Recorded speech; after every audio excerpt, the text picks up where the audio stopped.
नमस्कार दोस्तों, ओम नमः शिवाय, हर हर महादेव। दोस्तों, स्वागत है आपका हमारे YouTube चैनल विवेक ज्ञान वाइस पर। दोस्तों, श्री कृष्ण की मृत्यु कैसे हुई थी, किस श्राप से उजड़ गया पूरा यदुवंश, और दोस्तों ये जाने क्यों श्री कृष्ण के पैर के तलवे में ही तीर लगने के कारण मृत्यु हुई, और कृष्ण को इस ऋषि ने दिया था श्राप। जाने उनकी मृत्यु से जुड़े ये 10 रहस्य। और दोस्तों, जानिए श्री कृष्ण की मृत्यु का रहस्य। कौन था उन्हें मारने वाला बहेलिया? कौन था? श्री कृष्ण की मृत्यु कैसे हुई थी? किस श्राप से उजड़ गया पूरा यदुवंश? श्री कृष्ण की लीलाओं से शायद ही कोई शख्स अनजान होगा, लेकिन क्या आप जानते हैं कि कृष्ण की मृत्यु कब और कैसे हुई थी? वो कौन था जिसके हाथों श्री कृष्ण की मृत्यु हुई? मानवता और मानव जाति को लगभग नष्ट कर देने वाला कुरुक्षेत्र का युद्ध शांत हो चुका था। अपनी जीत पर पांडव खुश नहीं थे, बल्कि युद्ध से हुई तबाही को देखकर उनका मन बहुत विचलित था। युद्ध के बाद श्री कृष्ण पांडवों के साथ गांधारी और धृतराष्ट्र के पास बेटे दुर्योधन की मौत पर शोक जाहिर करने और क्षमा मांगने पहुंचे। दुर्योधन का खून में लथपथ शरीर और अंधे माँ बाप की आंखों से आंसुओं की बाढ़ से पांडवों का भी दिल भर आया था। गांधारी पांडवों को छोड़ श्री कृष्ण को दुर्योधन की मौत का असली जिम्मेदार मानने लगी। गांधारी ने श्री कृष्ण पर चीखते हुए कहा, आप द्वारकाधीश हैं, जिनकी पूजा मैंने खुद विष्णु अवतार मानकर की। क्या आप अपने किए पर जरा भी शर्मिंदा हैं? आप चाहते तो अपनी दिव्य शक्तियों से इस युद्ध को टाल सकते थे। बेटे की मौत पर आंसू बहाने वाली एक मां का दुख तुम खुद अपनी मां देवकी से जाकर पूछो, जिसने अपने 7 बच्चों को अपनी आंखों के आगे मरते देखा है। इसके बाद गांधारी ने कृष्ण को श्राप देते हुए कहा, यदि भगवान विष्णु के प्रति मेरी आस्था सच्ची रही है तो आज से ठीक 36 वर्ष बाद तुम भी इस धरती पर जीवित नहीं रहोगे। द्वारका तबाह हो जाएगा और यादव वंश का हर इंसान एक दूसरे खून का प्यासा हो जाएगा। ये कहकर गांधारी श्री कृष्ण के चरणों में गिर गई और रोने लगी। कृष्ण ने चेहरे पर हल्की सी मुस्कान लिए गांधारी को उठाया और कहा, माते, आपके श्राप का असर एक दिन जरूर होगा, लेकिन ये सिर्फ मेरे प्रति आपकी सच्ची श्रद्धा की वजह से नहीं, बल्कि बदलते समय की वजह से भी होगा। कहते हैं कि गांधारी का यही श्राप यादव वंश के विनाश और भगवान कृष्ण की मृत्यु का कारण बना। श्री कृष्ण की मौत कैसे हुई थी? कई साल बीतने के बाद श्री कृष्ण के पुत्र सांबा गर्भवती स्त्री का वेश धारण कर ऋषि मुनियों से मिलने गए।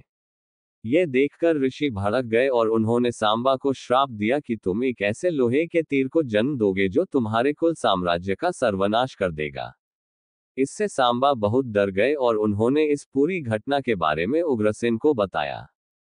सांबा को इस श्राप से बचाने के लिए उग्रसेन ने कहा कि वो एक तीर का चूर्ण बनाकर उस प्रभास नदी में प्रवाहित कर दे।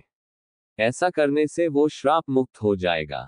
जिस इलाके में इस चूर्ण को जमा किया गया था, वहां एक खास प्रकार की घास उगाए।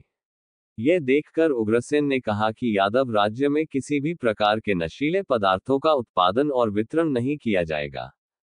इसके बाद द्वारका में कुछ बेहद अशुभ संकेत देखे गए, जिसमें सुदर्शन चक्र, श्री कृष्ण का शंख, उनका रथ और बलराम के हल्का अदृश्य हो जाना शामिल है।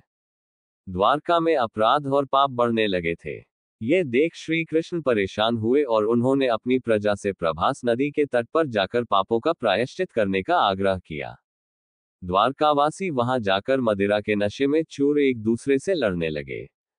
गांधारी के श्राप के अनुसार यादव वंश के सभी लोग आपस में लड़कर मर गए। इस घटना के कुछ समय बाद श्री कृष्ण एक पेड़ के नीचे योग समाधि ले रहे थे। इसी दौरान जरा नाम का एक शिकार वहां हिरण की तलाश में आ गया। जरा ने कृष्ण के हिलते हुए पैरों को हिरण समझा और तीर चला दिया। इसके बाद शिकारी श्री कृष्ण के पास पहुंचा और अपनी गलती के लिए उनसे क्षमा मांगने लगा। तब श्री कृष्ण ने उसे सांत्वना दी और बताया कि कैसे उनकी मृत्यु निश्चित थी। श्री कृष्ण ने कहा, त्रेता युग में लोग मुझे राम के नाम से जानते थे। राम ने सुग्रीव के बड़े भाई बाली का छिपकर वध किया था। अपने पिछले जन्म की सजा उन्हें इस जन्म में मिली है। दरअसल जरा ही पिछले जन्म में बाली था। ये कहकर श्री कृष्ण ने अपना शरीर त्याग दिया। श्री कृष्ण की मृत्यु को ही कलियुग की शुरुआत माना जाता है। और दोस्तों, जाने क्यों श्री कृष्ण के पैर के तलवे में ही तीर लगने के कारण मृत्यु हुई। ये कथा भीम के पौत्र और घटोत्कच के पुत्र बर्बरीक से संबंधित है। जब बर्बरीक ने पांडवों को बताया कि वो केवल 3 बाणों से महाभारत का युद्ध समाप्त कर सकता है, तो श्री कृष्ण ने इसकी सत्यता जानने की सोची। वे बर्बरीक के पास गए और उन बाणों का चमत्कार दिखाने को कहा। उन्होंने कहा कि तुम इस वृक्ष के सभी पत्तों को भेद कर दिखाओ। किंतु उन्होंने एक पत्ता अपने पांव के नीचे छिपा लिया। जब बर्बरीक ने मंत्र सिद्ध कर बाण छोड़ा तो वो सभी पत्तों को भेदने के बाद श्री कृष्ण के पैर और तलवे को चीरता हुआ श्री कृष्ण के पांव के नीचे छिपे आखिरी पत्ते को भेद गया। तब बर्बरीक ने तुरंत वो बाण निकल और श्री कृष्ण से कहा कि आप अपने इस पैर और तलवे का ध्यान रखें, क्योंकि मंत्रसिद्ध बाण ने इसे दुर्बल कर दिया है। वर्षों बाद जब श्री कृष्ण ने निर्वाण लिया तो उनकी मृत्यु उसी तलवे में बाण लगने के कारण हुई। और कृष्ण को इस ऋषि ने दिया था श्राप। जाने उनकी मृत्यु से जुड़े ये 10 रहस्य। पूरे भारत में कृष्ण जन्माष्टमी की धूम है। लोग नंद लाल के स्वागत को बेचैन हैं। इस मौके पर हम आपको भगवान कृष्ण से जुड़ी कुछ ऐसी बातों के बारे में बताएंगे जिनके बारे में शायद ही आपको पता होगा। इसमें उनकी मृत्यु का रहस्य भी शामिल है। पौराणिक धर्म ग्रंथों के अनुसार श्री कृष्ण की मृत्यु उनके जीवन में कई अभिशापों की वजह से हुई। बताया जाता है ऋषि दुर्वासा ने कृष्ण को श्राप दिया था, क्योंकि उन्होंने अपने पैरों पर खीर लगाने से मना कर दिया था। 2. गांधारी ने भी श्री कृष्ण को श्राप दिया था, क्योंकि कान्हा ने उनके 100 पुत्रों की हत्या की थी। 3. कृष्ण को शिकारी जारा के एक तीर से मारा गया था, जिसने कृष्ण के पैर को हिरण का शरीर माना था। कृष्ण इस दौरान जंगल में आराम कर रहे थे। 4. कृष्ण की लगभग 16,000 पत्नियां थीं, जबकि उनकी मुख्य पत्नियां 8 थीं। हालांकि वह राधा के बहुत करीब थे। 5. भगवान कृष्ण के 80 पुत्र थे। राधा से कान्हा ने शादी नहीं की थी, मगर इनके बिना कान्हा की पूजा अधूरी रहती है। 6. श्री कृष्ण ने अर्जुन और सुभद्रा का विवाह कराने के लिए साजिश रखी थी। उन्होंने अर्जुन को सुभद्रा का अपहरण करने की सलाह दी थी। 7. कृष्ण कर्ण की असली पहचान जानते थे और यह भी जानते थे कि उनका झुकाव कौरवों के लिए लड़ने की ओर था। 8. भगवान कृष्ण मातृ पक्ष से पांडवों से रिश्ता रखते थे, क्योंकि पांडव राजकुमारों की माता कुंती वासुदेव की बहन थी। 9. कृष्ण ने अपने गुरु संदीपनी के बेटे को पुनर्जीवित करके गुरु दक्षिणा लौटाई थी। 10. श्री कृष्ण वासुदेव और देवकी के 8वें पुत्र थे।